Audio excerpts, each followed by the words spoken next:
कहता था, अब्राहम, परमेश्वर ने कहा, मैं चाहता हूं कि तू हारान को छोड़े और किसी और देश में जाए। परमेश्वर ने अब्राहम को ये नहीं बताया कि हारान कहां पर था। मुझ पर भरोसा कर, परमेश्वर ने कहा।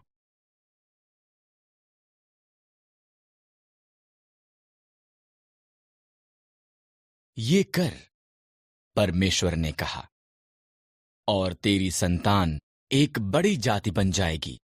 कैसे? अब्राहम को आश्चर्य हुआ। उसकी पत्नी सारा बच्चे पैदा करने के लिए बहुत बूढ़ी थी। मुझ पर भरोसा कर, परमेश्वर ने कहा।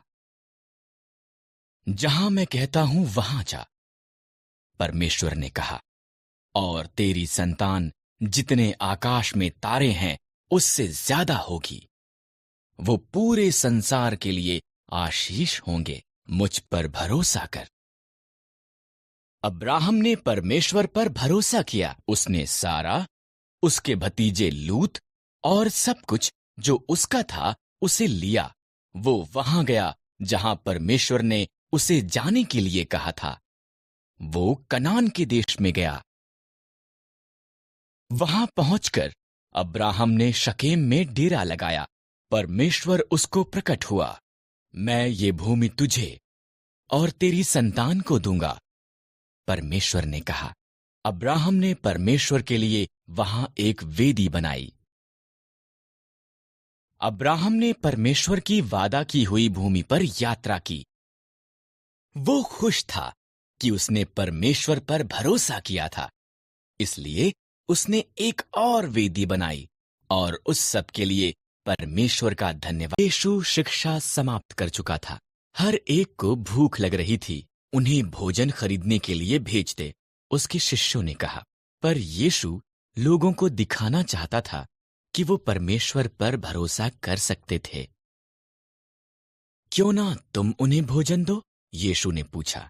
उन सब के लिए भोजन खरीदने के लिए तो 1 साल का वेतन चाहिए। उसके शिष्य बोले, तुम्हारे पास कितना भोजन है? यीशु ने पूछा। यहां पर एक लड़का है, अंद्रियास ने कहा, जिसके पास 5 रोटी और 2 मछलियां हैं। यीशु मुस्कुराया, काफी हैं। लोगों को कहो कि घास पर बैठ जाएं।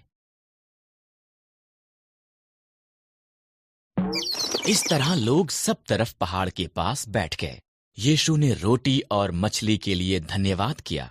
तब उसने सबको देने के लिए उन रोटियों को तोड़कर शिष्यों को दिया। यीशु के शिष्यों ने रोटी और मछली पूरी भीड़ को दे दी। वहां पर 5,000 पुरुष और बहुत सी स्त्रियां और बच्चे भी थे। सबने भरपेट खाया। इसके बाद शिष्यों ने बचे हुए टुकड़े इकट्ठा किए। केवल 5 रोटी और 2 मछलियों से 12 टोकरी भर गई थीं। लोग जानते थे कि वो उनकी देखरेख के लिए परमेश्वर पर भरोसा कर सकते थे।